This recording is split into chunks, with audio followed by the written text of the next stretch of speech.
اس لمحے جب میں ماحول سے بظاہر اجنبی بنا بھارت کے ایک مضافاتی علاقے سے گزر رہا تھا تو جانے ذہن کے کس گوشے سے عظما کی شبیہ ابھر کر میرے سامنے آ گئی۔ بنگال کا جادو سر چڑھ کر بول رہا تھا۔ مجھے یوں لگا جیسے عظما کو علم ہو گیا ہو کہ میں بے یار و مددگار یہاں بھٹک رہا ہوں۔ اس تک پہنچنے کے لیے میں نے بھارتی فوج کے عظام سے ٹکرانے کا فیصلہ کر لیا ہے اور اب وہ ہمیشہ کی طرح میرا حوصلہ بڑھانے کے لیے یہاں چلی آئی تھی۔ سڑک کنارے میں نے ایک ہوٹل سے چائے اور بسکٹ کھائے۔ یہاں کے لوگ ہندی کم بولتے تھے لیکن اس ہوٹل کا مالک کوئی سکھ تھا، کیونکہ مجھے یہاں کچھ سکھ بھی نظر آ رہے تھے۔ یہ لوگ شاید یہاں کاروبار کر رہے تھے۔ سب کا موضوع گفتگو بدقسمت پاکستانی قیدی تھے یا پھر بھارتی افواج کی شاندار فتح۔ میں نے مغربی بنگال کی طرف سفر کرنا تھا لیکن یہ سمجھ نہیں آ رہی تھی کہ کس طرف جاؤں۔ شاید یہ مکھن پور نام کا چھوٹا سا قصبہ تھا۔ شہر سے باہر جانے والی ایک بس پر میں سوار ہو گیا۔ صرف اتنا اندازہ میں نے لگا لیا تھا کہ یہ بس آسام کی طرف نہیں جا رہی۔ بس میں سوار ہونے کے لیے میں نے ٹکٹ باہری کھڑکی سے لے لیا جس پر مقامی اور ہندی زبان لکھی تھی جو میں نہیں جانتا تھا۔ سمجھ نہیں آ رہی تھی کہ ان گدھوں نے آخر انگریزی میں کچھ کیوں نہیں لکھا۔ بہرحال اللہ کا نام لے کر اس قطار میں کھڑا ہو گیا۔ میرے آگے ایک 1.5 عمر کا بہاری کھڑا تھا۔ پہلی نظر میں تو بیچارہ مجھے اپنی طرح ستم رسیدہ نظر آیا، لیکن بعد میں معلوم ہوا کہ وہ مقامی شخص تھا۔ میں نے سوچا جس جگہ کا ٹکٹ یہ لے گا میں بھی وہیں کا ٹکٹ لے لوں گا۔ اس کی آواز پر میں نے کان لگائے ہوئے تھے، لیکن جب ہم کھڑکی پر پہنچے تو اس نے اتنی آہستگی سے نام لیا کہ میرے پلے خاک بھی نہ پڑا۔ ٹکٹ لے کر وہ الگ ہوا اور ٹکٹ کلیکٹر نے مقامی زبان میں کچھ بڑبڑاتے ہوئے میری طرف استفہامیہ نظروں سے دیکھا۔ میں نے ایسا اشارہ کیا جیسے اس جگہ کا ٹکٹ طلب کیا ہو جہاں مجھ سے پہلے والا جا رہا تھا۔ ٹکٹ کلیکٹر نے ٹکٹ کاٹتے ہوئے میری طرف دیکھ کر کچھ کہا، شاید کہہ رہا ہو کہ کیا میں گونگا ہوں۔ میں نے 10 روپے والا نوٹ اس کی طرف بڑھا دیا۔ اس نے کچھ ریزگاری 1-2 روپے کے نوٹ کے ساتھ میری طرف لوٹا دی، جس سے مجھے اندازہ ہوا کہ سفر لمبا ہوگا۔ شاید اس نے 7 روپے کرایہ لیا تھا۔ میں بس میں داخل ہوا اور اس بہاری کے ساتھ براجمان ہو گیا۔ بس چلی اور رک گئی۔ شاید کوئی خرابی پیدا ہو گئی تھی۔ میں نے بے چینی سے پہلو بدلا۔ کدھر جائیں گے آپ؟ میرے ساتھی نے دریافت کیا۔ شاید اس نے اندازہ لگا لیا تھا کہ میں پنجابی ہوں، اس لیے ہندی میں بات کر رہا تھا۔ میں اسے کیا بتاتا کہ میں نے کدھر جانا ہے؟ مجھے تو یہ بھی علم نہیں تھا کہ ٹکٹ کس جگہ کا ہے۔ اس پر بھی ہندی یا آسامی زبان لکھی تھی۔ فوراً میرے ذہن نے رہنمائی کی اور میں نے اس کے سوال کا جواب ایک کہانی کی شکل میں دے دیا۔ بھگوان جانے مجھے کہاں کہاں جانا ہوگا، میں نے بڑے غمگین لہجے میں کہا۔ آپ پریشان دکھائی دیتے ہیں، اس نے ہمدردی ظاہر کی۔ بات یہ ایسی ہے بھیا، میں بولا۔ اس نے ہمدردی سے میرے حالات جاننے چاہے تو میں نے بتایا کہ میرا اس دنیا میں سوائے ایک چھوٹے بھائی اور ماں کے اور کوئی نہیں ہے۔ میں فوج میں حوالدار ہوں اور بنگلہ دیش میں تھا۔ بھائی گھر سے بھاگ گیا۔ میری ماں کی حالت بہت خراب ہے اور مجھے ہر صورت اپنے بھائی کو تلاش کرنا ہے۔ کسی نے بتایا تھا وہ چانگیری میں ایک ہوٹل پر کام کرتا ہے۔ اسے ڈھونڈتا ہوا ہی یہاں تک آیا ہوں، لیکن یہاں سے پتہ چلا کہ چند روز پہلے وہ جا چکا ہے۔ اس کے ایک ساتھی نے بتایا کہ وہ اسی علاقے میں ہے۔ اب میں اس کی تلاش میں در بدر ٹھوکریں کھا رہا ہوں۔ اگر وہ نہ ملا تو میری ماں مر جائے گی۔ بوڑھا بہاری خاصا متاثر نظر آ رہا تھا۔ میں نے باتوں باتوں میں اس علاقے کی واقفیت حاصل کی اور یہ بھی کہ یہاں حالات کیسے ہیں۔ اس کی زبانی مجھے یہاں کے مختلف شہروں کے ناموں کا علم بھی ہو گیا۔ اس نے بتایا کہ وہ بہار میں رہتا ہے اور یہاں اس کی بیٹی بیاہی ہوئی ہے۔ اب وہ اسے ہی ملنے آیا ہے۔ اس نے کمال شفقت سے مجھے رات اپنی بیٹی کے گھر گزارنے کی دعوت دی تھی۔ اندھے کو کیا چاہیے؟ 2 آنکھیں، اس کے علاوہ اور کیا چاہیے؟ میں نے بظاہر نانا کہتے ہوئے اس کی دعوت قبول کر لی۔ اس کے ساتھ ہی اسے امرتسر آنے کی دعوت دے ڈالی۔ اس نے بتایا کہ کاروبار کے سلسلے میں اسے کبھی کبھی پنجاب جانا ہوتا ہے اور ضرور میرے گھر آئے گا۔ کافی ملنسار بہاری تھا۔ اسے واقعی پنجاب میں کوئی واقفیت درکار تھی جو میری صورت میں میسر آ گئی تھی۔ میں نے اس شرط پر اس کی بیٹی کے گھر جانا پسند کیا کہ میرے ساتھ وعدہ کرے کہ مجھے بھی پنجاب میں اپنی خدمت کا موقع دے گا۔ اس کی جیب میں ایک چھوٹی سی ڈائری موجود تھی۔ خدا کا شکر گزرا کہ اس نے مجھے پتہ لکھنے کو نہیں کہہ دیا اور خود ہی میرا بتایا ہوا ایڈریس لکھ لیا۔ یہ ایڈریس بھی میں نے اللہ توکل ہی لکھوا دیا تھا۔ خدا جانے جو کچھ میں نے لکھوایا تھا وہ امرتسر میں تھا بھی یا نہیں۔ بہاری کی بیٹی نے ہمیں ہاتھوں ہاتھ لیا۔ اس کا خاوند ایک مقامی مل میں کام کرتا تھا۔ میں نے اس کی سفید پوشی کا اندازہ لگاتے ہوئے گھر میں داخل ہونے کے تھوڑی دیر بعد ہی اس کے ایک بچے کو 20 روپے دے دیے۔ یہ ایک طرح کا گرین سگنل تھا جسے حاصل کرنا ضروری تھا۔ 20 روپے نے وہ کام کر دکھایا جو شاید لاکھوں میں بھی نہ ہوتا۔ اب مجھے یہاں VIP مہمان کی حیثیت حاصل ہو گئی تھی۔ میں رات کی بھاگ دوڑ سے تھکا ہوا تھا، جسمانی تھکاوٹ سے زیادہ ذہنی تھکاوٹ نے آ لیا تھا۔ ایک کمرے میں بوسیدہ سی چادر والے بستر پر میں لیٹ گیا اور لمبی تان کر سو گیا۔ نیند کے اندر بھی میرے ساتھیوں کے اٹھے ہوئے ہاتھ میری ہمت افزائی کرتے رہے۔ ایک پچھتاوا کبھی کبھی ضرور لاحق ہوتا کہ بھارتی سپاہی کی لاش میرے ساتھیوں کے لیے بہت مسائل پیدا کرے گی، کیونکہ ہمارا واسطہ جس کمینے اور بزدل دشمن سے تھا وہ دوستی یا دشمنی کے اصول و ضوابط سے واقف نہیں تھا۔ میرا غصہ کرنل راٹھور میرے ساتھیوں پر ضرور نکالتا اور میں جانتا تھا انہیں اب بہانے سے تنگ کیا جائے گا۔ شام ڈھل رہی تھی جب میں بیدار ہوا۔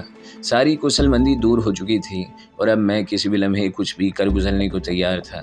بس مجھے اتنا ہی آرام درکار تھا۔ اگلی منزل کی منصوبہ بندی کرتے ہوئے میرے ذہن میں صرف یہی بات تھی جو معظم نے آخری مرتبہ مجھے بتائی تھی کہ اگر یہاں سے فرار ہو کر اسے نیپال جانا ہے تو وہ لوگ کولکتہ سے مدد لے کر مغربی بنگال میں سے گزرتے گورکھپور پہنچنے کی کوشش کریں گے، کیونکہ وہاں کی سرحد محفوظ ہے۔ یہ علاقہ معظم کا دیکھا ہوا تھا۔ مجھے بھی اب اسی راستے پر قسمت آزمائی کرنی تھی۔ فی الوقت مجھے بھارت کا نقشہ درکار تھا جس کی مدد سے میں اگلا پلان تیار کرتا، لیکن یہ نقشہ آئے کہاں سے؟ جس جگہ ہم نے قیام کیا اس کا نام شاید سیتاپور تھا۔ سیتاپور کوئی بڑا شہر نہیں تھا، لیکن مجھے امید تھی کہ یہاں سے ضرور نقشہ حاصل کر سکوں گا۔ کم از کم مجھے ریلوے ٹائم ٹیبل یہاں سے ضرور مل جاتا۔ کچھ بھی ہو، ہاتھ پر ہاتھ دھرے بیٹھے رہنے سے کچھ کرنا بہرحال بہتر تھا۔ یہی سوچ کر میں نے اس گھر سے باہر قسمت آزمائی کا فیصلہ کر لیا۔ بوڑھا بہاری میرے ساتھ ہی باہر جانے کو تیار تھا، لیکن میں نے اسے منع کر دیا اور اس کے داماد کو ساتھ لے کر بازار جانے کا فیصلہ کیا۔ اس کے داماد کو بہاری نے میرے ساتھ اچھی طرح متعارف کروا دیا تھا۔ یہ بھی بتا دیا تھا کہ میں فوج میں حوالدار ہوں۔ شاید اس نے میری حوالداری سے متاثر ہو کر یا پھر مجھے متاثر کرنے کے لیے تعارف کے فوراً بعد جو پہلی خبر سنائی، اس نے ایک مرتبہ تو مجھے لرزا کر رکھ دیا۔ ادھر بازار میں 2 پاکستانی فوجی گرفتار ہوئے ہیں۔ بھگوڑے تھے، جانے کس کیمپ سے فرار ہو کر آئے تھے۔ اف میرے خدا، میں نے سوچا، جانے کون بد نصیب تھے وہ۔ اس کی بات سے بظاہر تو یہی مطلب نکالا جا سکتا ہے کہ یہاں نزدیک بھی کوئی نہ کوئی POW کیمپ ضرور ہے، اور یہ بھی کہ بہت سے پاکستانی فوجی فرار بھی ہو چکے ہیں اور میرے ارد گرد ہی موجود ہیں۔ ظاہر ہے یہاں آرمی انٹیلیجنس بھی موجود ہوگی۔ مجھے اب ہر قدم محتاط ہو کر اٹھانا تھا۔ بازار میں آ کر ہم یوں ہی مٹر گشت کرتے ریلوے اسٹیشن کی طرف نکل گئے۔ یہ بہاری نوجوان میرے میزبان کی حیثیت سے میرے ساتھ تھا اور میں بھی یہی تاثر دے رہا تھا جیسے میں اس کے پاس پنجاب سے سیر کرنے کے لیے آیا ہوں۔ ریلوے اسٹیشن سے ایک ٹائم ٹیبل ہاتھ آ گیا۔ گھر واپس پہنچ کر میں نے اس کا مطالعہ کیا۔ بہار سے مجھے اتر پردیش جانا تھا اور اس بات کا سوال ہی پیدا نہیں ہوتا کہ میں یہ سارا سفر زمینی کروں۔ میں نے آئندہ پروگرام سوچنا شروع کر دیا۔ یہاں سے مظفر پور تک مجھے ریل سے سفر کرنا تھا، جس سے پھر پٹنہ اور وہاں سے بذریعہ ہوائی جہاز گورکھپور۔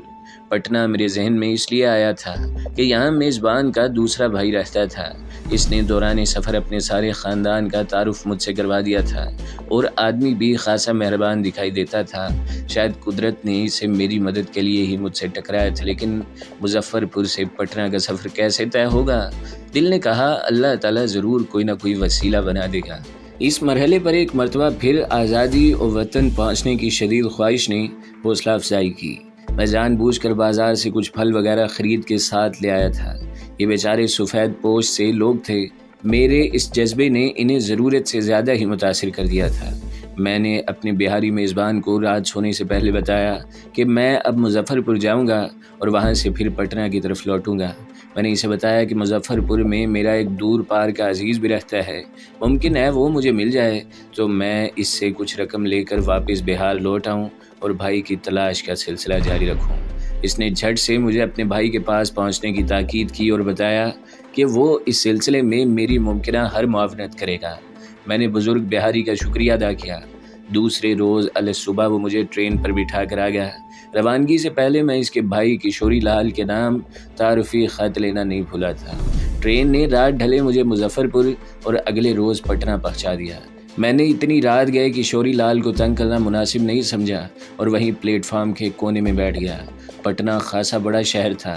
یہاں ٹرینوں کی آمد و رفت لگی رہتی تھی اور بھانت بھانت کے لوگ بھی پلیٹ فارموں پر دکھائی دے رہے تھے۔ میں نے صبح تک کا وقت جیسے تیسے یہاں گزارا۔ جمع شدہ رقم کام آ رہی تھی۔ خدا نخواستہ میں خالی ہاتھ ہوتا تو ابتدا ہی میں مشکلات ہو جاتی۔ صبح ایک سائیکل رکشے کی سواری سے میں کشوری لال کے گھر پہنچ گیا۔ جانے خط میں کیا لکھا تھا کہ کشوری لال نے مجھے ہاتھوں اٹھا لیا اور مکان کے اندر لے گیا۔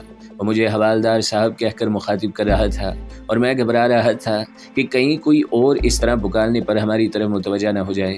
کشوری لال دکاندار تھا اور قدر خوشحال بھی۔ بدقسمتی سے اس کے ہاں اولاد نرینہ نہ تھی، 2 بیٹیاں تھیں۔ دونوں نے میری خدمت میں کوئی کسر اٹھا نہیں رکھی تھی۔ میں دوپہر تک آرام کرتا رہا، پھر مقامی ایئر انڈیا کے آفس کی طرف روانہ ہو گیا، جہاں سے مجھے اب گورکھپور جانا تھا۔ میں نے جان بوجھ کر ہوائی جہاز کے ذریعے سفر کیا تھا۔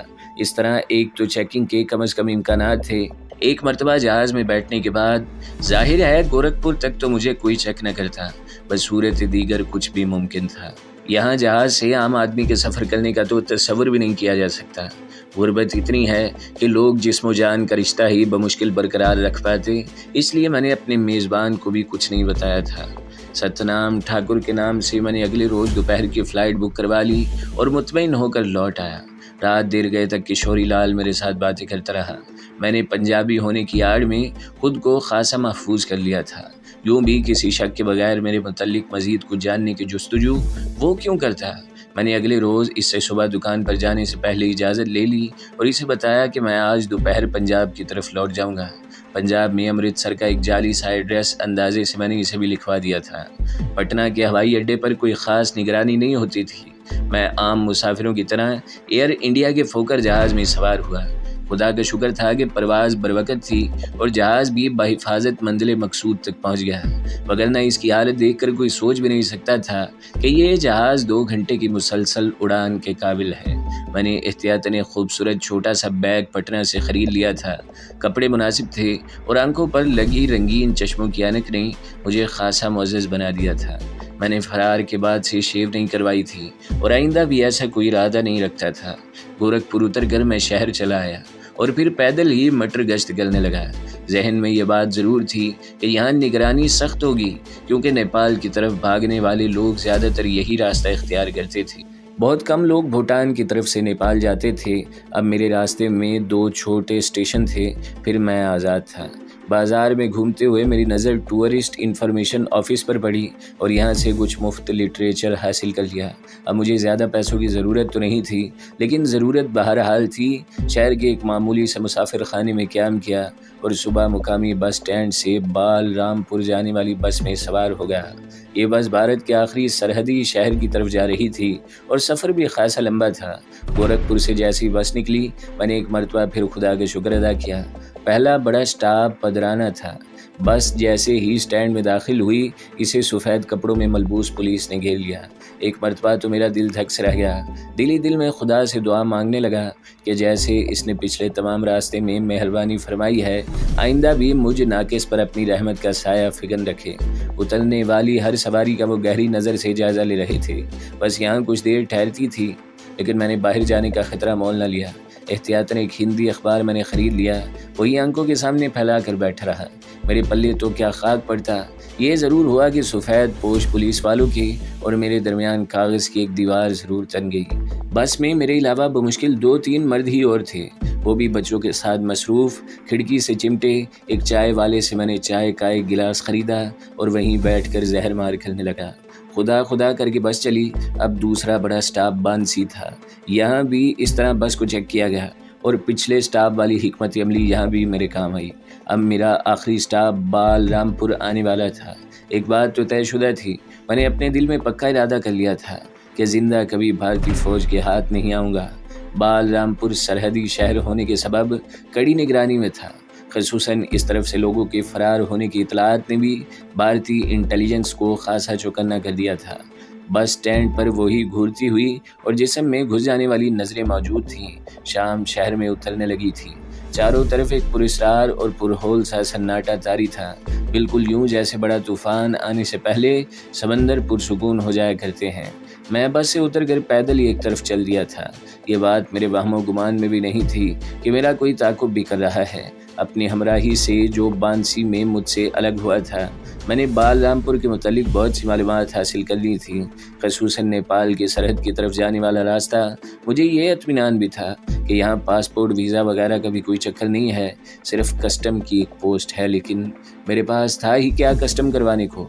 صرف ایک بیگ جسے میں نے بے فکرے سیاحوں کی طرح اپنی کمرے پر لٹکا رکھا تھا۔ میں اب قدرے ویران علاقے میں آ گیا تھا اور سڑک کے ساتھ ساتھ پیدل ہی چل رہا تھا۔ تب مجھے یہ علم نہیں تھا کہ یہ تو سرحدی سڑک ہے۔ کہاں جائیں گے آپ؟ اچانک ہی جانے کہاں سے دو پستہ قد سے آدمی نمودار ہو کر میرے سامنے آن کھڑے ہوئے۔ ان میں سے ایک نے مجھ سے پوچھا۔